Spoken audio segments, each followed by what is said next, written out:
I am so glad to be back with you all today as we continue through God's story. Today we are going to be in 1 Kings, mostly. So if you've got a Bible or an app, or you're tuning in, I invite you to turn to 1 Kings chapter 1. Just a brief recap about where we are and where we're going.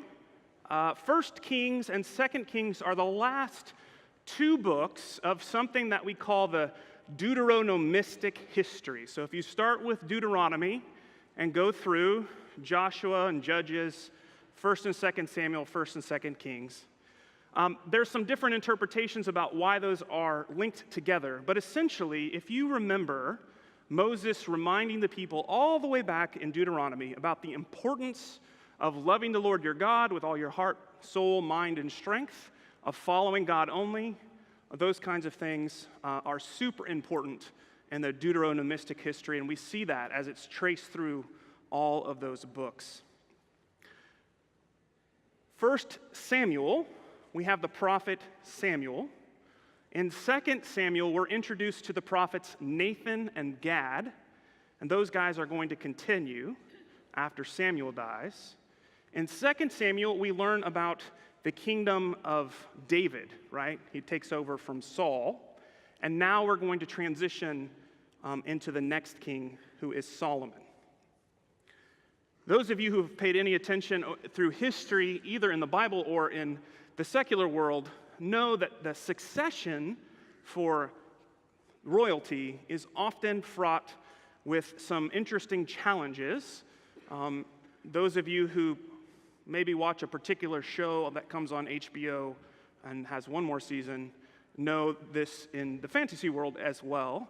There is often a challenge for succession of the throne. Last week, Greg did a great job of talking about David and the Ark of the Covenant, and they are going to be important for us today. So let's dive into 1 Kings chapter 1, and I'll start in verse 11.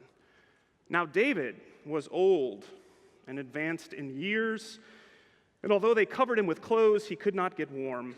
So his servants said to him, "Let a young virgin be sought for my lord the king, and let her wait on the king and be his attendant. Let her lie in your bosom so that my lord may be warm." So they searched for a beautiful girl throughout all the territory of Israel and found, this is a great name, are you ready? Abishag, the Shunammite, and brought her to the king. And the girl was very beautiful, and she became the king's attendant and served him. But the king did not know her sexually. That's important for a couple of reasons. So King David is old, he's cold, he can't warm up. They bring him this young girl. Now, just to catch you up where we are in the story, David has had at least 7 wives by this point, going all the way back to Michal or Milcah, Saul's daughter, and then through the others. He's had at least 20 named children. You can find those mostly in the book of 2 Samuel. But there are 4 principal sons, and you might remember the names of some of them. But Amnon is his oldest son by one of his wives, and he rapes Absalom's sister, so Absalom kills him. So Amnon is gone. Absalom would be next, but Absalom is also killed later in retribution. So we have 2 principal sons left, and they are now going to try to figure it out. Now, we've seen over and over in the Old Testament how God shows preferential treatment not for the oldest necessarily, although that was the oldest would be next in line, and that would be Adonijah. And so now we're going to enter what happens with Adonijah. So in verse 5, Adonijah exalts himself, says, "I'm going to be king," and he confers with some people. And in verse 7, the priest Abiathar, and they support him, some other people. But the priest Zadok and Benaniah and the prophet Nathan and some others, David's warriors, did not side with Adonijah. So we've got some disagreement about who will be the king after David dies. Adonijah goes, he sacrifices a bunch of sheep. He has a big party, and at that party, he does not invite the prophet Nathan, nor the priest Zadok, etc. Now, that is going to be bad, because if you want to be king and you throw yourself a big party, but you don't invite the prophet, right? The writing's on the wall. So the prophet Nathan goes to Bathsheba. You all remember Bathsheba? Yes, one of David's wives he stole from Uriah. And she is the mother of Solomon. It's their second son. Remember, the first one died sort of as punishment for David's indiscretion.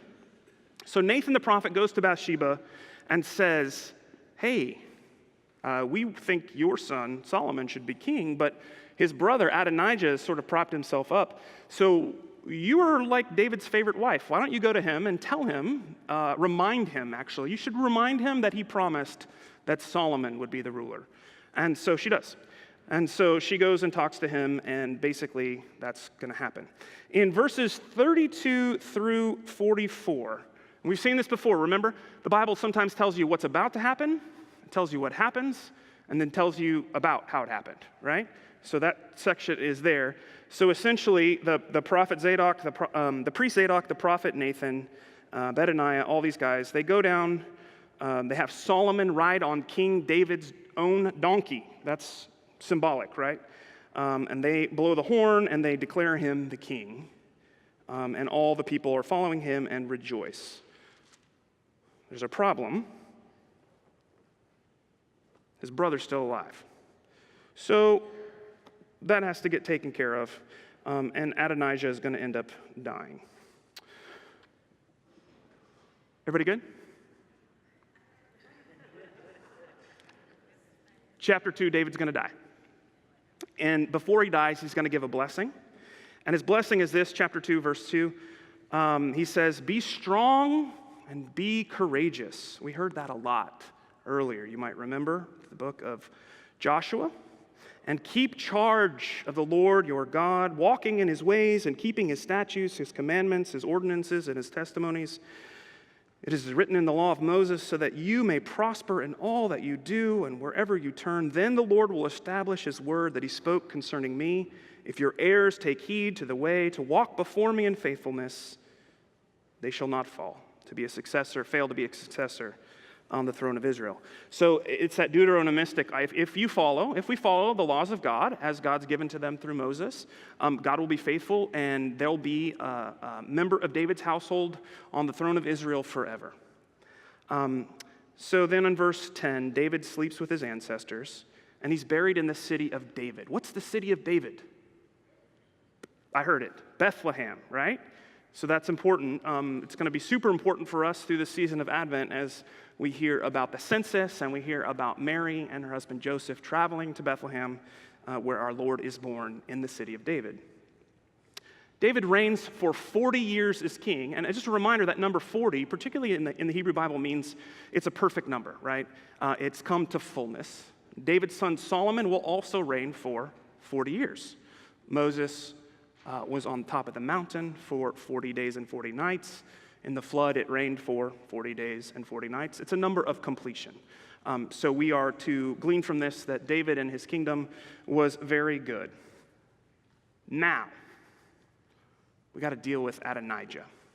So Adonijah comes up with this scheme. Remember way back in the first couple of verses where David was cold and they brought that young virgin to him? Do you remember that? We just talked about it like 2 minutes ago. To warm him up, but he doesn't know her sexually. So Adonijah conspires with his people and goes back to Bathsheba and says, hey, why don't you give me my father David's concubine to be my wife? And she's like, well, sure, I don't see any problem with that. But Nathan, no, you can't do that, right? Nathan reminds her if he does that, then he's going to use that to take legitimacy for himself. And so Adonijah ends up dying. I mentioned that earlier. Now here's an important bit that you're going to want to remember later. There are two high priests, Abiathar and Zadok. Zadok supports Solomon, so he's in. Abiathar supports Adonijah, so he's out. But in verse 26, you'll see they don't kill him. Solomon banishes him to a place called Anatoth. Why is this important? Well, now you've got people of the tribe of Levi, the sons of Aaron, divided into two groups. One's going to stay in Jerusalem. Those are going to become the Zadokite priests. Ezekiel, who is a prophet, is one of those later on, a couple hundred years from now. And in Anatoth, there will continue to be a priestly school of thought for hundreds of years. And eventually the prophet Jeremiah is going to come from Anatoth to Jerusalem. Okay?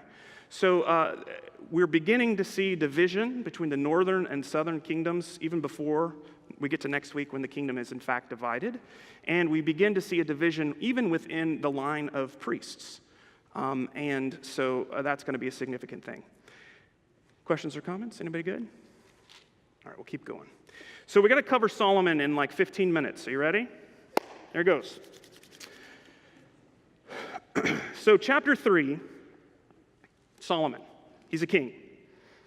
The first little bit of chapter 3 is going to be a hint about how things are going to turn out, and that is Solomon marries Pharaoh's daughter. How do we feel about Egypt? Not good, right? In the Old Testament.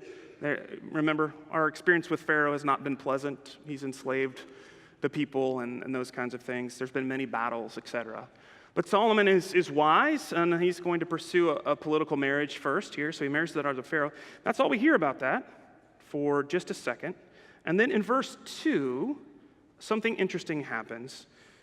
The people are sacrificing at the high places, meaning mountains and hills. They've established different altars to worship Yahweh. And Solomon loves Yahweh, loves the Lord God, and so he makes a lot of sacrifices, and he goes to this place, Gibeon, which is a common place where they worship. Is making a bunch of sacrifices, and then God appears to him in a dream. Now, there are three main ways through which to discern God's will during this time. One is through dreams, another is through prophets, and another is through the divining of the Urim and Thummim. I may be saying those wrong, but it's some sort of divination tool that they used. Often a high priest would use those to help. So Solomon has this dream, and God appears to him, and basically God asks him one question. And this is sort of the nuts and bolts of who Solomon is. God says, ask what I should give to you. And pay attention, because this should be your answer as well. Solomon said, you've shown great mercy and steadfast love to your servant, my father David, because he walked before you in faithfulness and righteousness. And now, O Lord my God, you've made me your servant in place of him. So what I'm going to ask for, give to your servant, verse 9, an understanding mind to govern your people, able to discern between good and evil, for who can govern this, your great people? So Solomon asks for wisdom. And so God says, because you've not asked for long life or victory over your enemies or riches, because you've asked for wisdom, I will give you wisdom and all of those things. So when God shows up to you in your dream and says, what can I give to you? Your response should be, wisdom, please? Right? Good. All right. Solomon wakes up and he comes down to Jerusalem. God also reveals that the place where God is to be worshipped is in Jerusalem. We have not built the temple yet. It's about to happen. And we still have the Ark of the Covenant and the Tabernacle, which we talked about some last week. So Solomon wakes up. He comes back to Jerusalem, gets the Ark. He makes some burnt offerings. And then is Solomon's first test. And you all know this story, right? It's the two women. They happen to be prostitutes. There's one baby, and they're both claiming to be the mother. Yeah, see a few heads. Maybe we don't know this story. Okay. There's two women who claim to be the mother of one baby, and they're fighting. And Solomon's task as the king and as someone who has wisdom is to decide which one is the mother. So they each give their case. No, this one stole it from me. No, this one stole it from me. And all those kinds of things. Solomon says, okay, we'll just cut the baby in half and give each of you half. And one of them says, okay, that sounds good. And the other one says, no, go ahead and give it to her. And so Solomon knows that the second one, of course, is the actual mother of the baby, and he shows his wisdom, and so he gives her the baby. And that's Solomon's sort of first test as the wise king, and we hear. And his wisdom, it spreads throughout all the land. In a few chapters, we're going to see that the Queen of Sheba comes to visit him, and Solomon begins to acquire wealth and prosperity and all of these kind of things. Here's a little weird section, really, really quick. In chapter 4, we've already told you where everybody's ending up, but it says this. King Solomon was king over Israel, and there These were his high officials. Azariah, son of Zadok, was the priest.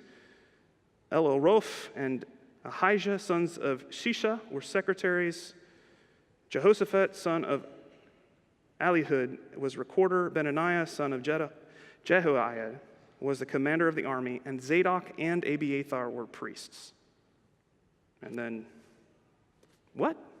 We just sent that guy away, didn't we, to Anatoth? So it may be that it's just out of order. We don't really know. But I just want to point that out to remind you that sometimes you can be really, really certain about how things are going in the Bible, and then something like this comes up, and we have to pause and go, what does that mean? Like literally, we just read 2 chapters before that Solomon banished Abiathar, right? But here he is again. So we don't know, but there you are. Solomon's very wise. He sets up 12 regents throughout Israel and Judah. They're not exactly the same as where the 12 tribes are, but basically he's like, 1 month of the year, you're going to provide food for me. So he kind of, and the city of Jerusalem, he kind of sets up a good system, shows his wisdom and leadership there. And during his lifetime, Israel and Judah lived in safety. Now, this is completely different than everything we've seen because from Joshua on, you could argue even before, we've been at war, right? God's people, the Israelites, have been at war with, you name a tribe, they've been at war with them. The Amalekites, the Edomites, the Perizzites, the Jebusites. David was at war with the Philistines, and so was Saul, seemingly their whole lives. But during the reign of Solomon, there seems to be peace. In fact, not only peace, but the rulers of surrounding areas and kingdoms want to pay Solomon tribute. So Solomon sets up a deal in chapter 5 with King Hiram of Tyre, and Tyre is sort of on the coast a little bit north. Tyre and Sidon are going to come back with Jesus. And they're going to make a deal where Solomon's going to have a bunch of ships built, but also the cedars of Lebanon are going to be harvested. But before we get that, I want to read you my favorite thing about Solomon that you didn't know was there. In chapter 4, we hear in 29, God gave Solomon very great wisdom. We already knew that. Discernment, breadth of understanding. And Solomon, in verse 32, composes 3,000 proverbs. His songs numbered 1,005. Verse 33, look at this. He would speak to the trees, from the cedar that is in Lebanon to the hyssop that grows in the wall. He would speak of animals and birds and reptiles and fish. And people came from all the nations to hear the wisdom of Solomon that came from the kings of the earth who had heard of his wisdom. So Solomon is the first Dr. Dolittle, all right? You'll remember that. So he's so wise, he's able to talk to trees, which I think is amazing, because if you've ever tried to talk to a tree, it's a holy experience, but usually they don't talk back. But I don't know, Tolkien thought they did. There was some things. So anyway, all that's there. So now Solomon's in charge, he's wise, he's got good partnerships, they're harvesting the cedars of Lebanon, and he's going to begin to conscript some people from Israel, the north, to help in some building. And Solomon's going to build 2 things which are super important. First and most important, of course, is the temple of the Lord. God promised David wanted to do it. God said, no, but your son will do it. David acquired a lot of wealth during his 40-year reign. Solomon has that, and then more coming. So he begins to conscript people to go and do a couple things. So the temple, hewn stone, is cut away where the quarry is and brought into Jerusalem. The trees are harvested away and brought into Jerusalem. The gold comes from away into Jerusalem. And so you're going to have the cedars, the trees, be a foundational frame. You're going to have stone that's going to be put together, pieced together. But no tools or equipment's going to happen on the site with the actual construction. Everything's going to be built kind of away and brought in and put together. And this is it goes back to that prescription of how God is to be worshipped on an altar of stone that's not been messed with tools. Now, some of the wood is going to be carved. Look in chapter 6, verse 18. The cedar within the house had carvings of gourds and open flowers. All was cedar and no stone was seen. So you can imagine how beautiful, right? There was a lot of intentionality. By the way, it takes 7 years to build the temple. It sort of gives us, the actual dimensions. Chapter 6 goes through and explains a whole lot of all these things. So basically, you have stone, and then covering all the stone are cedar, and then covering all the cedar is gold, right? So the whole thing inside is everywhere you look is gold. The altar's covered with gold. Some of the walls are. It's really quite beautiful and breathtaking, and all of this comes from the wealth that both David and Solomon have accrued, and it's all about getting the temple ready for God to dwell amongst his people. Greg had a great prop last week of the Ark of the Covenant, remember? With the two angel wings, the cherubim facing each other. Well, and the temple itself, if you can imagine, you've got the outer court, not that you all are in the outer court, but there's that. There's sort of the nave space, and then the inner sanctuary. And within the inner sanctuary, from wall to wall, are another set of cherubs that stretch the whole way. I don't know if it's quite this wide, but stretch the whole way to where their wings are touching. And that is where the Ark of the Covenant will go. So its lid has angel wings. That's God. That's the mercy seat.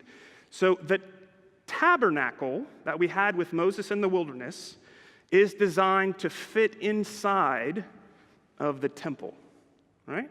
So all the things that Moses had done before, and the poles and the ark and everything else, nothing's going to waste. It's all coming in, meaning to rest now in the new temple. And when that happens, God will be present. Now, some of you are members of the Altar Guild. I want to commend to you chapter 7. Not the first 12 verses about Solomon building his house, but the rest of the chapter about how all the different implementations, the lampstands, the bowls, the censers, how they were constructed and cared for, made of bronze and gold and fine things. And you all do a great job, but this is sort of, I think, a chapter that may really speak to those of us who have a ministry caring for the instruments that we use for worship of the Lord. Chapter 8 is basically when the ark comes inside the temple. And when it does, of course, the priests bring it in. This is the inauguration. And verse 9 in chapter 8 says, "There's nothing in the ark except the 2 tablets of stone that Moses placed here at Horeb." And that's going to disagree a little bit about what y'all talked about last week, right? There's some other things that were placed in the ark. Maybe they were taken out. We don't know, because you can't touch it. So I don't know how that works, but there you go.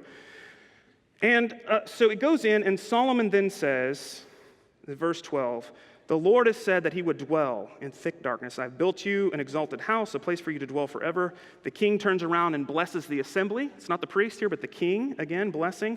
"Blessed be the Lord, the God of Israel, who with his hand has fulfilled what he promised with his mouth to my father David, since Egypt," etc. He does it again, and he prays to God in verse 22. "O Lord, God of Israel, there is no God like you in heaven above or earth beneath, keeping the covenant and steadfast love for your servants who walk before you." This is the covenant. "Therefore, keep your servant, my father David, which you promised, there shall never fail to be a successor." And he goes through. And they kind of talk about when the people turn away, how they'll turn back. We do that a couple of times here. Verse 54, Solomon finishes offering all his prayers and pleas, and he rises. So he blesses the people. Then he turns and faces the ark, prays, does this long prayer, turns back around, and he blesses the assembly again. Verse 56, "Blessed be the Lord who's given rest to his people Israel." The Lord's going to be with us. This is how we're going to do it. If we fall away, these are the things we need to do. Deuteronomistic history, all those things that have been prescribed. And so, when he finishes, God dwells among the people. And there's this great, think back to the tabernacle with the great sort of cloud that is present during day and the pillar of fire by night. Think about the sort of mist that Moses is able to approach God. There's this smokiness. There's this whole amazing sort of appearance of God in the midst of the people in the temple. And it's really a striking thing. Yeah, I think that's all I'm going to say about that. We just have a couple more minutes. So chapter 10, Queen of Sheba comes. She is another one of the rulers who hears about Solomon, brings a lot of riches to him, kind of gives them off. We hear about the throne, and this is verse 18 of chapter 10. I think this is pretty interesting. The king also made a great ivory throne, and he overlaid it with the finest gold. And the throne had 6 steps. The top of the throne was rounded. I mean, it kind of describes it. There's lions on it. It's pretty magnificent. I don't know that we've heard about a throne before then, or we will much after, but anyway, there's a throne. And then we're going to get to chapter 11, the last chapter that we're going to talk about in 1 Kings, and we'll go to Proverbs for just a second.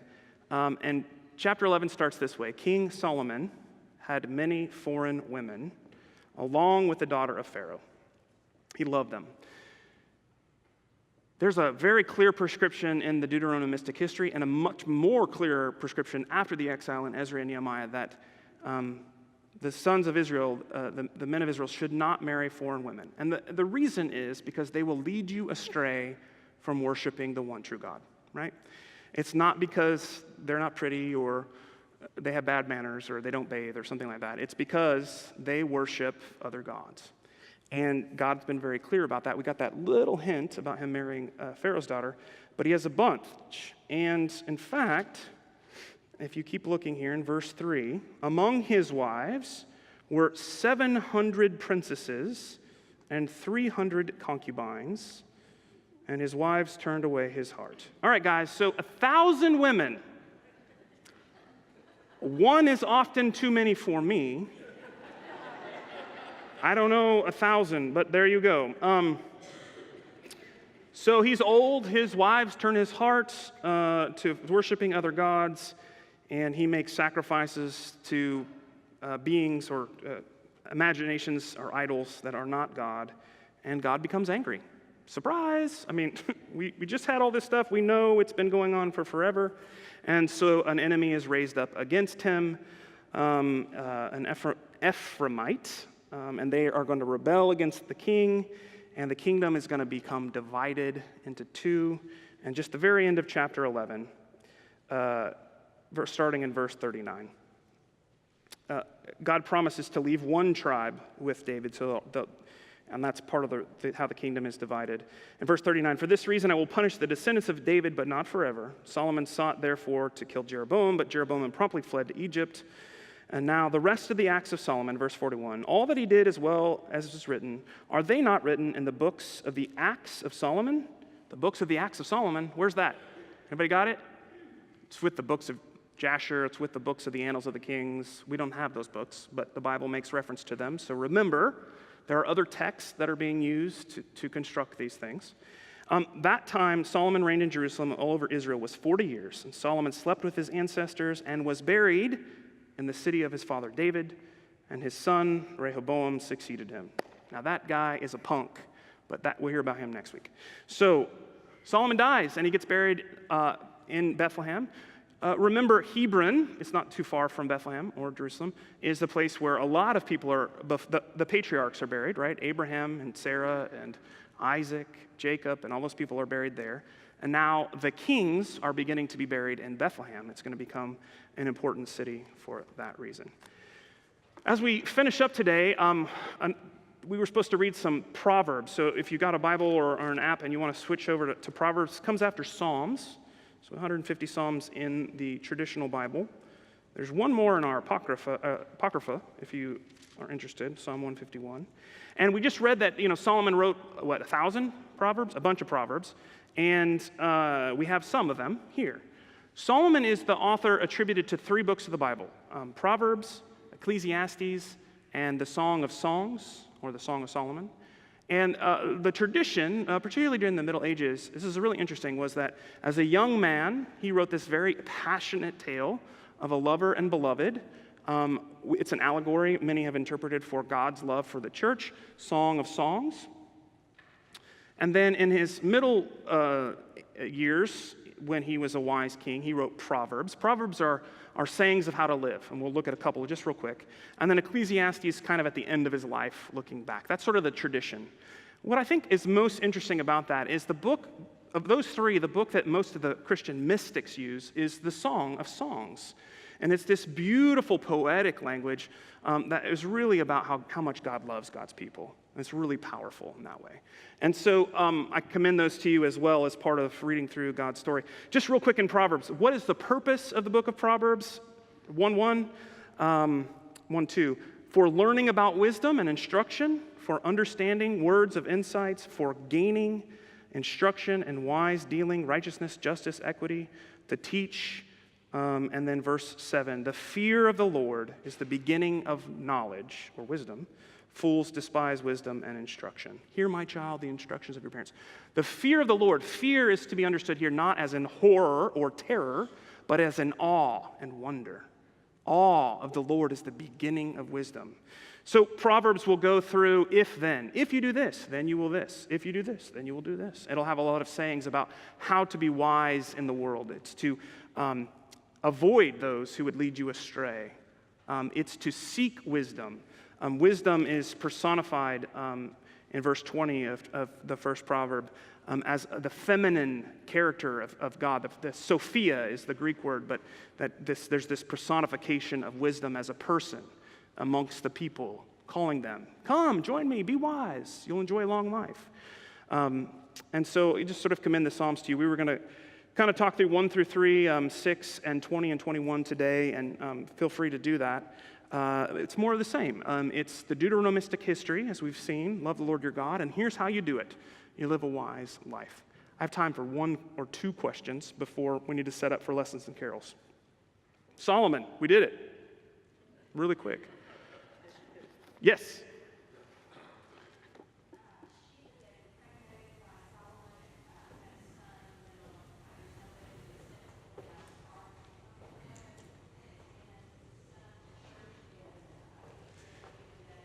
So I can hear part of your question. I heard the word Sheba and son and Solomon. I didn't hear the rest of it.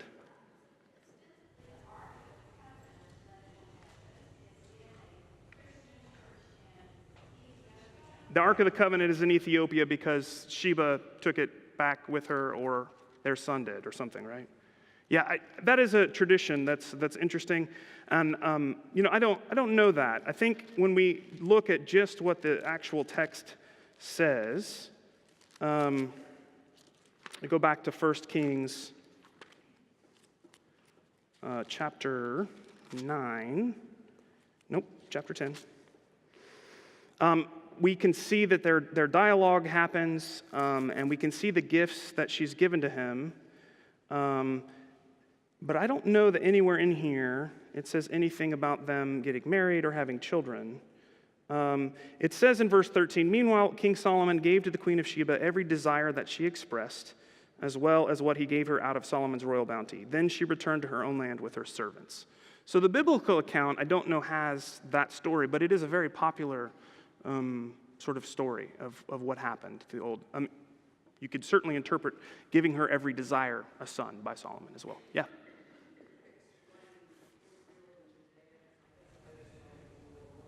Yes, Israel and Judea divided in two, and that's next week's topic. Mother Mary's going to be here with us to walk through the kingdom divided. There are 12 tribes of Israel.